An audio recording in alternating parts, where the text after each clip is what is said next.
Hello bachcho, let's see this question. The question says the ionic mobility of which of the following alkali metal ions is lowest when aqueous solution of their salts are put under an electric field. And options are A potassium, B rubidium, C lithium and D sodium. सो देखो इस question में हमसे क्या कह रहा है इस question में हमसे ये कह रहा है कि जो आयोनिक मोबिलिटी होती है अल्कली मेटल की is lowest when aqueous solution of their salts are put under an electric field. ठीक है, तो हमें ये बताना है। ठीक है, सो देखो होता क्या है, अभी जो हमारा वाटर मॉलिक्यूल है ये कैसा है, ये पोलार मॉलिक्यूल है। ठीक है, इसे क्या है, पोलार मॉलिक्यूल है।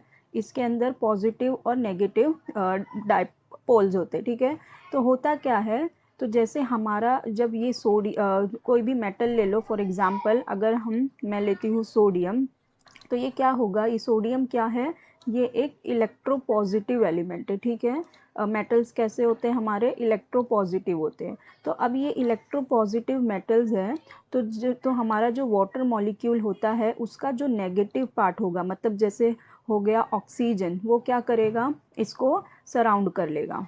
ये हो गए इसके हाइड्रोजन और ये हो गया इसका नेगेटिव पार्ट ऑक्सीजन वाला। ठीक है, तो इसको ये हर जगह से इस तरह से सराउंड कर लेते हैं। ठीक है, इस सोडियम को हर जगह से ये वाटर मॉलिक्यूल सराउंड कर लेता है, उसका वाटर मॉलिक्यूल का जो नेगेटिव पार्ट है, मतलब ऑक्सीजन की साइड से। ठीक है, ये क्या कर लेता है, इसको हर तरफ से सराउंड कर लेता है। अब देखो इसने इसको हर तरफ से सराउंड कर लिया, तो it's get surrounded by water molecule. So इससे क्या होता है, this increase the hydration radius. ठीक है, इससे क्या होता है, this increase the hydration radius hydration radius, इससे इनका हाइड्रेशन रेडियस बढ़ जाता है। ठीक है, या तो हम इसे दूसरे वर्ड में कहें तो क्या हो जाता है, द डिग्री ऑफ हाइड्रेशन इनकी इंक्रीज हो जाती है। ठीक है, इसको हम कहते हैं डिग्री ऑफ हाइड्रेशन इनकी इंक्रीज हो गई। अब ये जो डिग्री ऑफ हाइड्रेशन है इनकी जो इंक्रीज हुई है, ये इसका मतलब क्या, with the size of hydrated molecule increase, ये डिग्री ऑफ हाइड्रेशन बढ़ी, मतलब क्या, किस किस वजह से बढ़ी, because of the size of hydrated molecule. Size of hydrated molecule जिसका ज़्यादा रहेगा उसकी डिग्री ऑफ हाइड्रेशन भी ज़्यादा रहेगी। ठीक है, जिसका डिग्री हाइड्रेशन ज़्यादा, उसका मतलब जो साइज़ ऑफ हाइड्रेटेड मॉलिक्यूल है वो भी बढ़ जाएगा। ठीक है, सो देखो ये एक्चुअली में डिपेंड किस पे करता है, ये डिपेंड करता है चार्ज डेंसिटी पे। ये जो हाइड्रेशन है ये डिपेंड किस पे करता है, चार्ज डेंसिटी से। और जो चार्ज डेंसिटी होती है हमारी वो क्या होती है, चार्ज टू रेडियस रेशियो को हम चार्ज डेंसिटी कहते हैं। ठीक है, चार्ज टू रेडियस रेशियो जो होता है उसे हम क्या कहते हैं, चार्ज डेंसिटी कहते हैं। तो इसका मतलब अभी देखो जो हमारा लिथियम है, हमें पता है लिथियम का साइज़ कैसा होता है, लिथियम एकदम स्मॉल इन साइज़ होता है। Lithium is small in size as compare to ये जितने भी हमारे पास ये चार ऑप्शंस दिए हैं, इनमें सबसे छोटा कौन सा है, लिथियम है। Lithium is small in size, तो लिथियम का साइज़ सबसे छोटा है, तो इसका मतलब it will have highest charge density. ठीक है, इसकी क्या रहेगी, चार्ज डेंसिटी सबसे ज़्यादा रहेगी, क्योंकि चार्ज डेंसिटी क्या होती है, चार्ज टू रेडियस रेशियो होता है, तो ये इसकी सबसे ज़्यादा होगी। तो क्या होगा, इसकी वजह से इसकी मोबिलिटी सबसे कम हो जाएगी, इसकी मोबिलिटी जो है इट विल बी लोअर, इसकी मोबिलिटी सबसे कम हो जाएगी। क्यों, क्योंकि ये जो वाटर मॉलिक्यूल है इसको आके हर तरफ से सराउंड कर लेंगे, इसका क्या हो रही है, डिग्री ऑफ हाइड्रेशन बढ़ रही है। जितना छोटा मॉलिक्यूल उसकी क्या हो रही है, डिग्री ऑफ हाइड्रेशन बढ़ रही है, साइज ऑफ हाइड्रेटेड मॉलिक्यूल बढ़ता जा रहा है। ये आके सराउंड कर लिए तो उसके ऐसे वो जो मॉलिक्यूल है उसका साइज अब क्या हो रहा है, बढ़ता जा रहा है। जैसे अब ये होगी लिथियम की बात, अब फिर अगर हम रुबिडियम को ले लें, ठीक है, तो रुबिडियम के केस में क्या होगा, रुबीडियम का साइज बड़ा है सबसे, तो क्या होगा, इसकी सबसे लोवेस्ट होगी चार्ज डेंसिटी।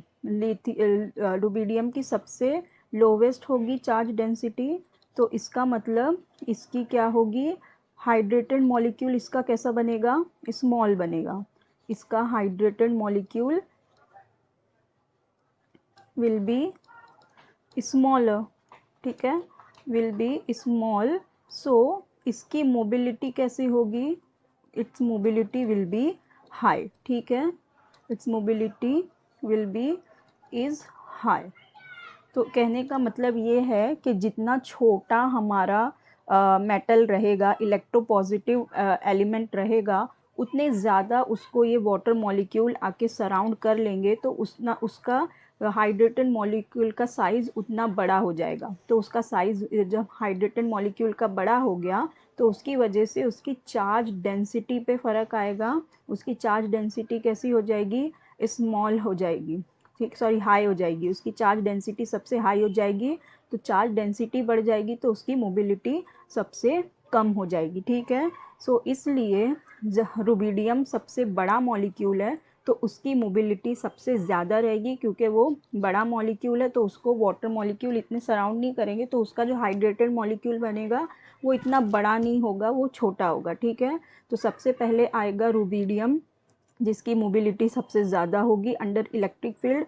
फिर आएगा रुबिडियम होगा, फिर होगा हमारा के पोटेशियम, फिर होगा Na, और फिर लास्ट में आएगा लिथियम, ठीक है। तो ये होगा हमारा ऑर्डर